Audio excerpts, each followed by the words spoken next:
Good behavioral health is an important component for healthy communities. For minorities, it's especially an area where more support is needed. We discuss the work of the 5 Before 5 Foundation and how they're helping to make a difference here in South Jersey. It's all here on the next Latino Motion. Join us. Choose to get lost in the woods to gain experience in forest management. Choose to travel through time to understand the past. Choose to soar to pursue a career in dance. Stockton University offers 50 high-quality academic programs, small class sizes, and affordable tuition. Choose to match your interests and talents at one of New Jersey's nationally ranked universities. Latino Motion with Bert Lopez is presented by Latino Motion Public Affairs Media, a New Jersey nonprofit corporation, and Stockton University. This edition of Latino Motion with Bert Lopez is brought to you by the HD Studios at the campus of Stockton University. Funding for Latino Motion is provided by Atlanticare, a member of Geisinger. Atlantic City Electric, energy for a changing world, and South Jersey Gas. Welcome to Latino Motion, a weekly interview show highlighting issues impacting New Jersey's Latino community while advancing understanding of Latino cultural heritage and contributions to our society. And here is your host, Bert Lopez. Buenos dias and welcome to Latino Motion. Good behavioral health is an important component for good, healthy communities, but too often behavioral health services are lacking within minority communities. Joining me is Dr. Raymond Brock Murray to discuss this important issue. Dr. Ray, yes. I can call you Dr. Ray. Yes. Welcome to Latino Motion. Thank you so much for having me. I really appreciate it. So let's frame what the issue is within minority communities and behavioral health. Give me a little bit synopsis. Okay, so the issue is really kind of one of many, right? So the first thing that I wanted to do, especially with our foundation, the 5 Before 5 Foundation, is to encourage people of color, minority groups, to reach out for counseling services, right? So within reaching out for counseling services, you're also talking about how to know what to reach out to counseling for, right? Which means that we got to teach communities not only to pay more attention to what they're going through emotionally, mentally, what behaviors are problems that they're really struggling with, but they don't know how to seek help with.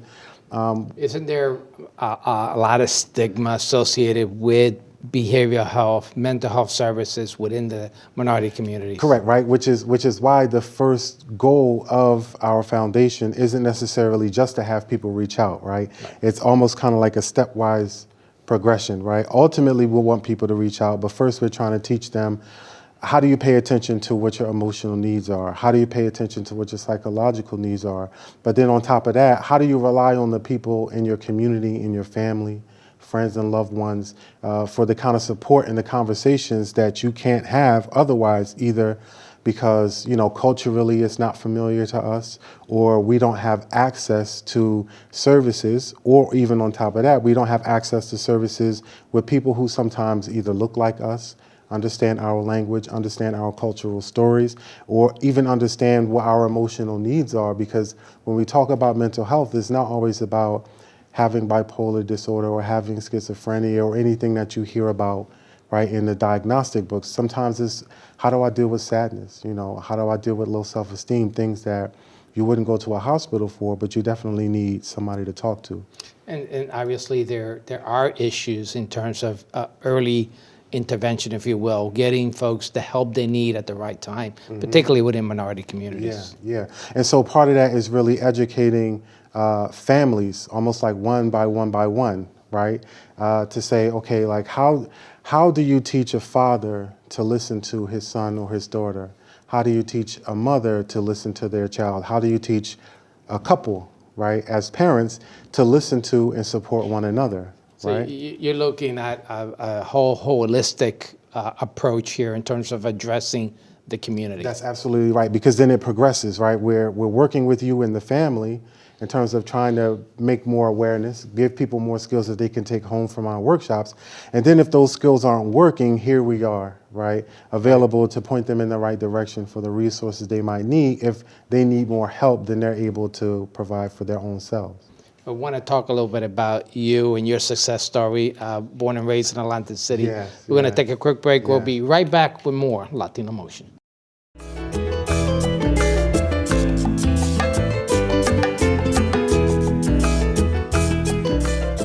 Welcome back to Latino Motion. We're once again talking about behavioral health with Dr. Ray. And Doctor, I know we discussed some of the core issues, the holistic approach you Yeah. want to take to really getting mental health awareness to the community. But as I mentioned, you're born and raised in Atlantic City, a success story. Tell me a little bit about that path that led you to this. So, believe it or not, my mother was a counselor. And so coming up, I used to remember going to her job, and I didn't know what psychology was. I didn't know what therapy was, but I knew my mother's job was to help people. And I really appreciated that about her, and I looked up to her for that. And I really loved helping people and understanding how the mind works, understanding how, you know, you can achieve a lot of mental and emotional health through teaching a person empowerment, right? And encouraging them to feel good about themselves and encouraging them to change the things that they don't like about themselves instead of just feeling bad about it. And so I wound up, you know, going to undergrad, going to get a master's degree. I went to school year round.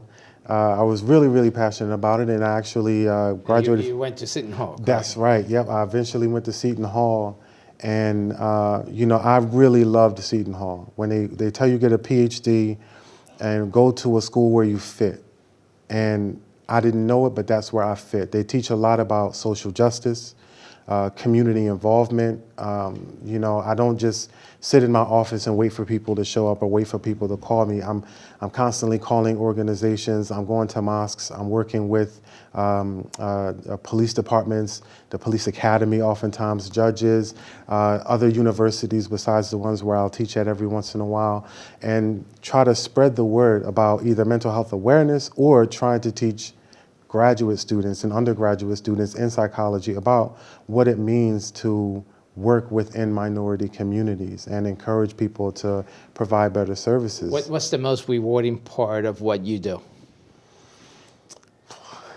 You know, just helping people, right? Is that? Yeah, that's a good answer. To know that, you know, it's kind of like being a firefighter, right? Like you see people sometimes at their worst times, their most desperate moments, and to be a resource to them, to be a shoulder for them to cry on, somebody who believes in and supports them when other people aren't available or even don't know how to help. We don't have to put a negative construction on it. Nobody's here for me. Nobody wants to be there. Sometimes it's just that we don't know how. And again, that's part of why we created the foundation, is to teach people who want to help how to help. Tell me about the foundation. Okay, so the 5 Before 5 Foundation, right, is more or less like a multimedia platform, right? So what we're doing right now is we filmed about 25 episodes of mental health issues that are affecting largely the Muslim community, right? Coming to Atlantic City is really our first time focusing on Atlantic City and a community as a whole, not necessarily just looking at a particular religious group.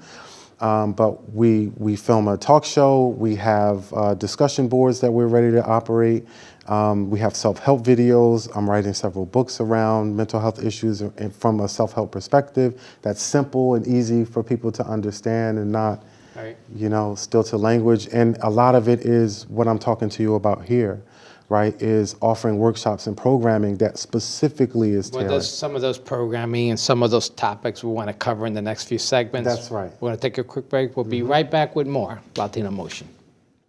Latino Motion with Bert Lopez is presented by Latino Motion Public Affairs Media, a New Jersey nonprofit corporation. Join us online at www.latinomotion.tv. Find us on YouTube, Facebook, and Twitter. We encourage your comments and contributions for show topics. Welcome back to Latino Motion. We're once again here with Dr. Ray talking about behavioral health. And Dr. Ray, one of the big important factors that, and one of the workshops you cover is building emotional strength. Yes. Tell me a little bit about that. So I think that kind of dovetails around like how I reached out to you. So part of our initiative is to talk about our emotional world, our emotional life, our emotional well-being. And it reminds me of the usual suspects, right? The line, the greatest trick the devil ever pulled is convincing the world he didn't exist, right? And so what that means to me is when we don't recognize how our emotions really influence our behavior day to day in good situations and in bad, then we have this force that's affecting us day in and day out that we have no idea. It affects all aspects of our life, whether it's our jobs, whether it's the family life, you know. So there's no decision that you make that isn't involved. And I think it's so important, especially in reaching out to you. I wanted to make sure that in serving Atlantic City, we talk about emotional strength, especially with the Latino community, all communities. Oftentimes we find that when we're approaching mental health and counseling, our communities are so separate. And so what I want us to be able to do is build up our resilience, is to build up our awareness, our knowledge of what's going on within us. if you had one or two tips to give an individual how they could help improve their emotional strength, what would they be? Slow down, right? Slow down and take the time to think about what you're going through, what you feel about what you're going through, and then how you want to make your way through it, right? Because oftentimes we get so busy living and trying to survive that we really don't have time, or we can't afford to take the time to take care of ourselves because we're trying to put food on the table, or we have some stressful situation we're trying to get out of. And what happens is that you start to neglect yourself so much emotionally that when you start breaking down, you don't really realize where it's coming from, because the issue that started it happened so long ago, you can't mentally make the connection. Now, I know that often we face big challenges in our lives where there is the loss of a loved one, loss of employment. How do you cope with those major issues? Support, right? First and foremost, I think it's support. And again, back to some of the purpose of the foundation, sometimes we don't know how to help. And we try to teach people just being present is sometimes enough. A person might not know how to use you when they're hurting, but if you're there, when they figure it out, right, you're there. Right. And so sometimes just saying to a person, I know you might not be ready right now, but I'm not going anywhere. And when you need me, I'm a phone call away or a text message away or anything like that. And part of it is to give ourselves and give the people around us permission to feel however we feel. Now, let's say I was on the other end and I had someone that's going through a loss, going through a loss of employment. How can you lend your support to that individual? See, but this goes back to also the emotional resilience piece, right? Because you hear a lot of no's, and this is, in that time, especially when you're looking for work, all you're hearing is no, you really start to suffer, right? And part of it is to make sure that you teach a person clear goals, right? How is each one thing you do getting you closer to your goal, as opposed to seeing each rejection as, I failed to meet the goal. It's either a yes or a no. Did I succeed or did I fail, or did I take 2 steps forward? Great advice. We're going to continue this discussion. We'll be right back with more Latino Motion.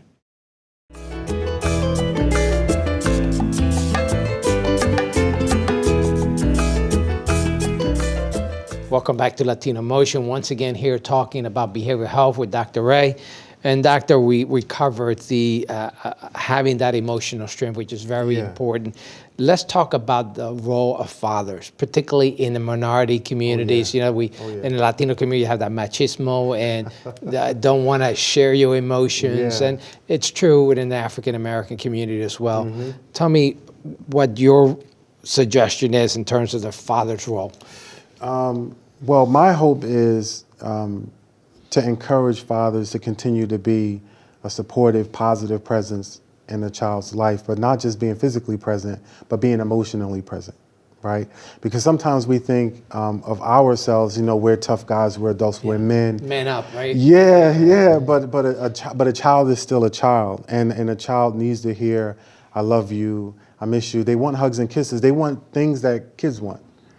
right? And so it's really about encouraging them to learn how to be nurturing, to learn how to be supportive, not just because when we think about manliness, right, and being masculine and machismo, sometimes we feel like those things are separate from one another, and they're actually not. A father can be present and nurturing and strong and tender all in the same time, because that teaches your child to be emotionally sophisticated. So how does a father get to open up that relationship where the son or the daughter is being able to interact with the father? Two things, Okay. right? And so the first thing is trusting yourself, right? As a father, you have to be willing to be more vulnerable and uncomfortable than you usually are accustomed to, right? And the second part of that is really, that is strange, right? In therapy, I always tell people, you'll get used to how weird it is, right? Like going home and telling your parents that you love them, or being different or new with them. I say, it's weird, don't worry. It's supposed to be weird because it's new. But eventually, what's new becomes familiar, right? And trusting that process. Sometimes, again, I'll give you just a quick example. A lot of couples will come in and I'll give them a suggestion for working on the issue, and they say, oh, we tried that. And the first response I'll always give is, do you mean you did it once and it worked? You did it a second time and it didn't work, so you abandoned it, right? And so part of it is really taking your time. Just because something doesn't work the first time doesn't mean it doesn't work. Now, fathers are not always living with their mothers, right? They're different households. What suggestion you give a father to handle that divide, if you will? I think that's where the emotional strength comes back in too, because you're talking about having a level of maturity that you need to be able to co-parent with someone. To be able to say, okay, not only we're just getting along, like we tolerate each other, right? I'm not a big proponent of tolerance, right? I'm a big proponent of working things out, resolving our differences with each other, right? So that we learn to respect each other. We learn to collaborate and cooperate with each other. And part of that takes a strong will to want to do it. And that's why it's important to maintain that family unit. Want to talk about Relationship 101. That's right. Want to take a quick break. We'll be right back with more Latino Motion.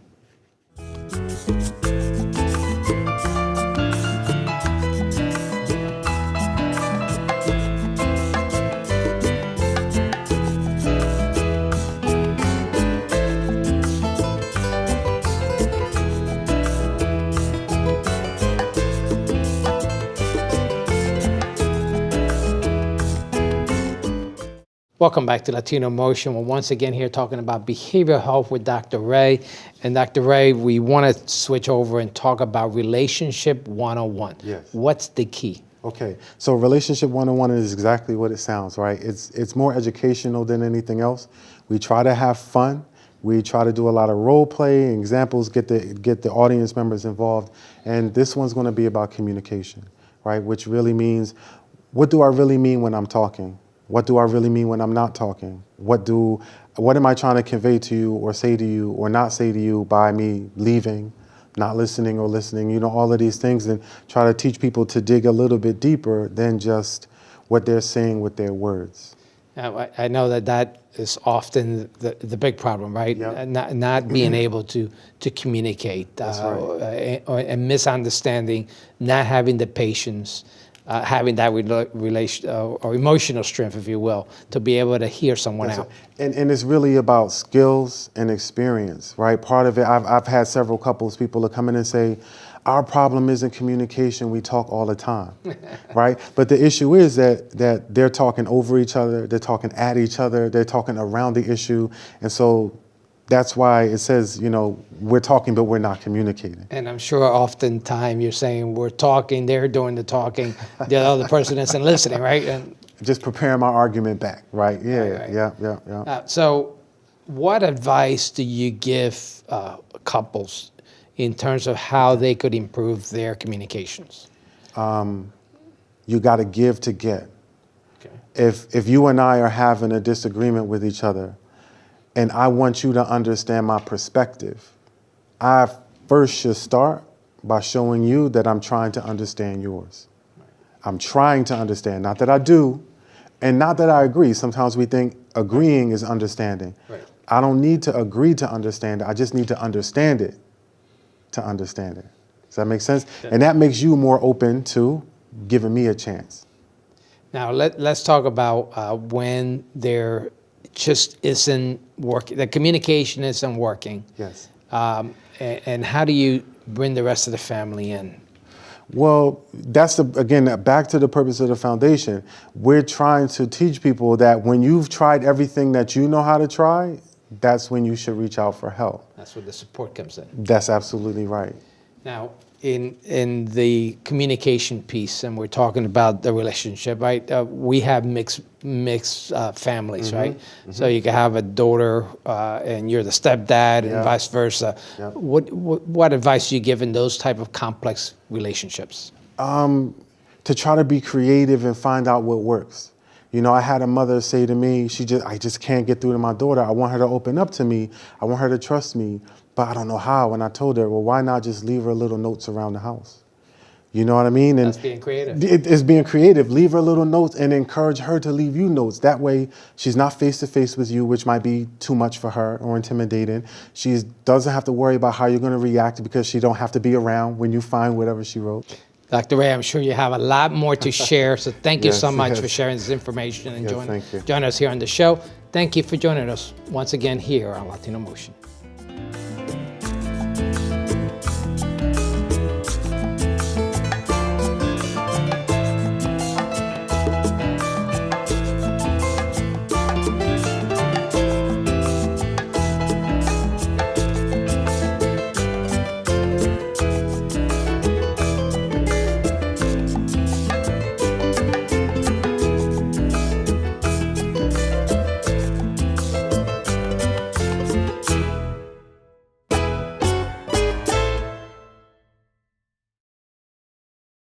Choose to get your feet wet, to learn more about protecting our environment. Choose to read minds, to understand the human brain. Choose to get your hands dirty, to create a masterpiece. Stockton University offers 50 high-quality academic programs, small class sizes, and affordable tuition. Choose to match your interests and talents at one of New Jersey's nationally ranked universities. Funding for Latino Motion is provided by Atlanticare, a member of Geisinger. Atlantic City Electric, energy for a changing world. And South Jersey Gas.